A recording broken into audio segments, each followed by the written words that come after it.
Ma'am, we found your soaked child in the park. It was 1 a.m. on a stormy night when a police officer suddenly showed up at my door. I was totally confused.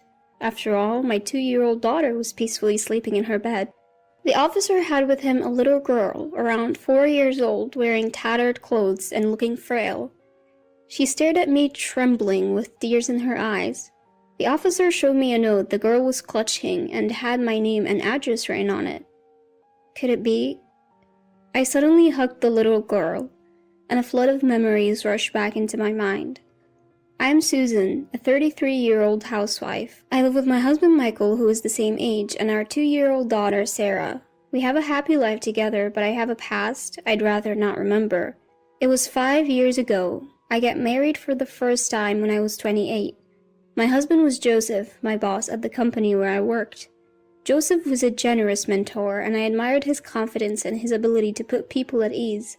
When he asked me out, I dated him for about 6 months and happily accepted his marriage proposal. My family also seemed to have a good impression of him. In particular, my sister Lisa, who is 5 years younger than me, was thrilled to have a great brother-in-law. Joseph even told me, I was surprised he had such a beautiful and cute sister. Lisa was indeed adorable, both in looks and personality. When we were little, she would always follow me around saying, "Susan, I love you." We were really close sisters. After getting married to Joseph, Lisa started coming over to our new home more frequently. Joseph is so mature. I really look up to him. The guys around me are just kids in comparison. I'm flattered that a cute girl like you, Lisa, would compliment me. I felt uneasy watching Lisa grow fond of Joseph and my husband seeming to enjoy the attention, but my intuition eventually proved correct. One day, they both vanished, hand in hand. They left behind a note saying, "Susan, I'm sorry," along with filled-out divorce papers. Life can be dramatic, but who really goes through something like having their husband and sister fall in love? Why couldn't they have just been honest with me? I would have been willing to let Lisa have Joseph. If I could utterly despise them, maybe it would be easier. But in my case, that wasn't how I felt. I filed for divorce immediately, ending my brief marriage within a year. The one who saved me from the depths of despair after being betrayed by my loving husband and sister was my current husband, Michael. We had originally met in a college club. Michael proposed to me 3 years ago after supporting me through my recovery, and we remarried. Our daughter Sarah was born, and life had been peaceful. Then, it happened. Suddenly, at 1 a.m., our doorbell rang incessantly. Despite a raging hurricane outside, I got out of bed after patting my sleeping daughter's head, wondering what on earth was going on. With my husband away on business, I peeked outside cautiously and found a police officer standing there. "We found your soaking wet child in a nearby park." "What? My daughter is sleeping in her bed right now." "That's strange. The child has a note with your name and this address. Could you please open the door to confirm?" When I opened the door, standing there were the police officer and a skinny, drenched little girl about 4 years old. She was dressed in tattered clothes. The note she clutched read, "Please take care of this child," and the handwriting looked familiar. I couldn't help but kneel down and take her icy cold hand. Tears filled her eyes as she stared at me and shivered. This girl is... Suddenly, I hugged her tightly. Memories flooded back to me. I used to hug my younger sister Lisa, who was 5 years my junior, just like this. The child was the spitting image of Lisa, and there was no mistaking that the handwriting on the note was hers. I told the police, "This child is likely my sister's." But what was such a small child doing alone in the park in the middle of the night? "What's your name?" "Jennifer." "Jennifer? Why were you in the park?" "I came to this house with Mom, then Mom disappeared, so I was looking for her." Young Jennifer couldn't explain any further. Worried, Jennifer shivers every time the howling wind and rain intensify. I softly assure her, "She's soaked. If I don't get her into a warm bath and change her clothes, she'll catch a cold." I had some larger clothes a friend had given me, which their kids had outgrown. I got those ready for her. While I'm helping Jennifer out of her clothes in the bathroom, I let out an involuntary gasp.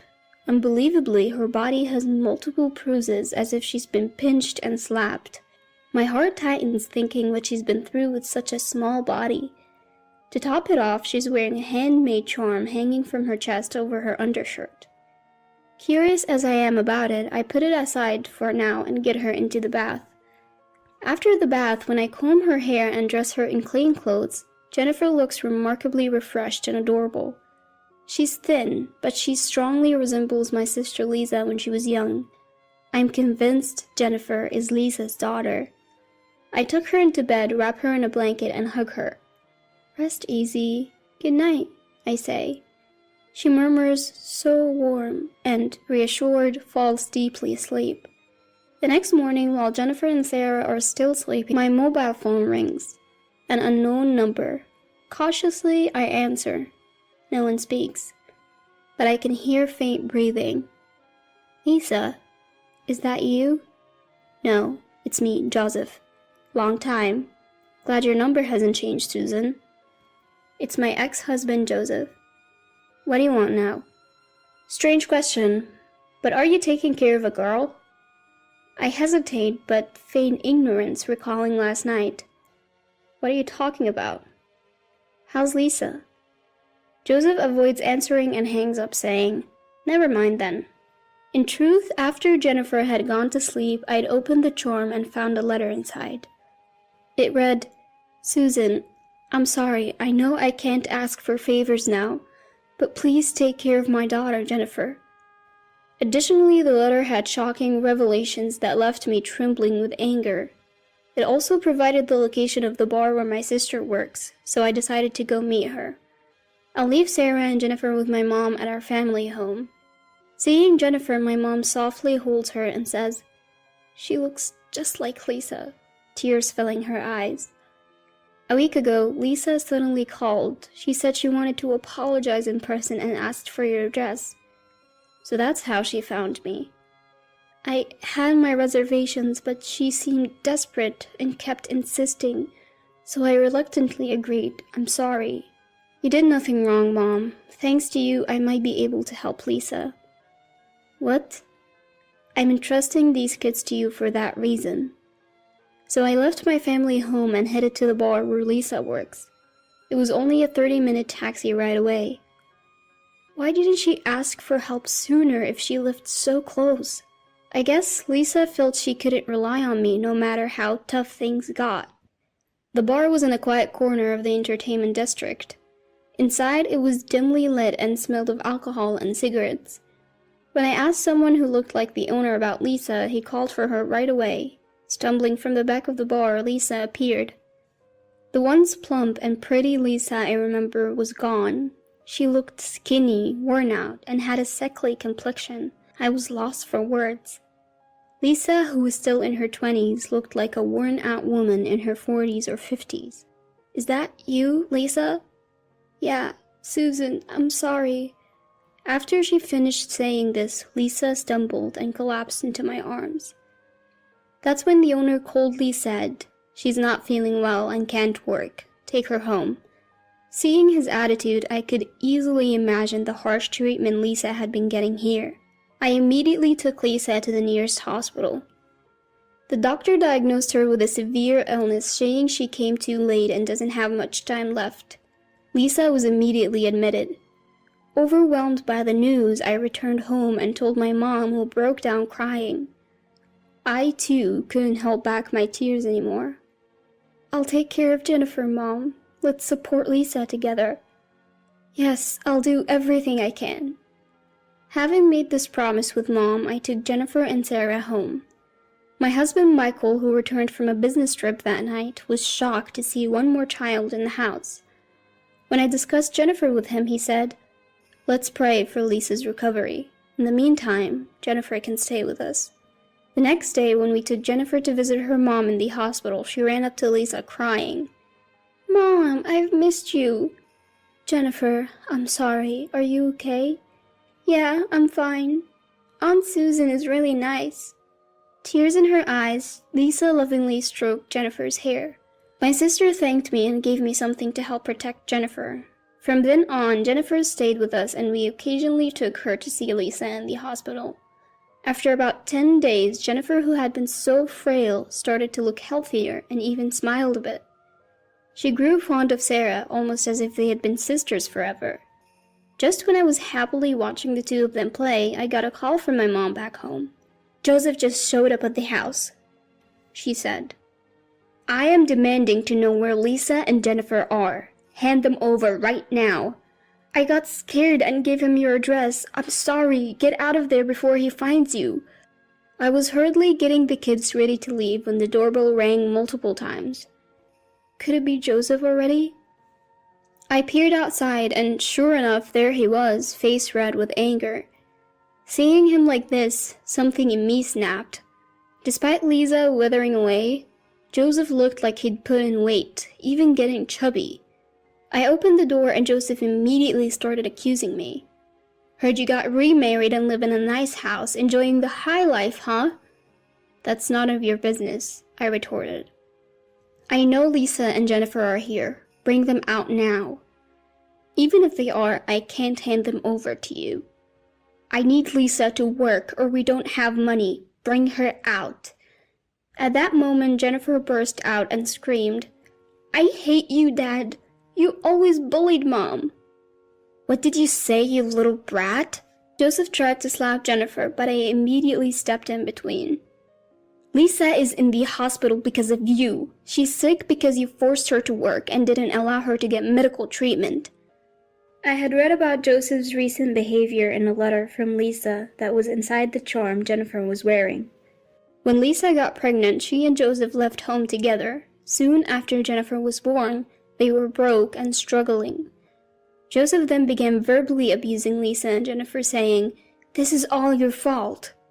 He took all the money Lisa earned from her job at a bar and squandered it on gambling and fun. They were left without even food. Eventually, the stress piled up and Lisa fell ill, but they had no money for medical care. My sister had written, "I won't be able to raise Jennifer if things keep going like this. At least I want to save our child." So she thought it would be best to entrust this matter to me.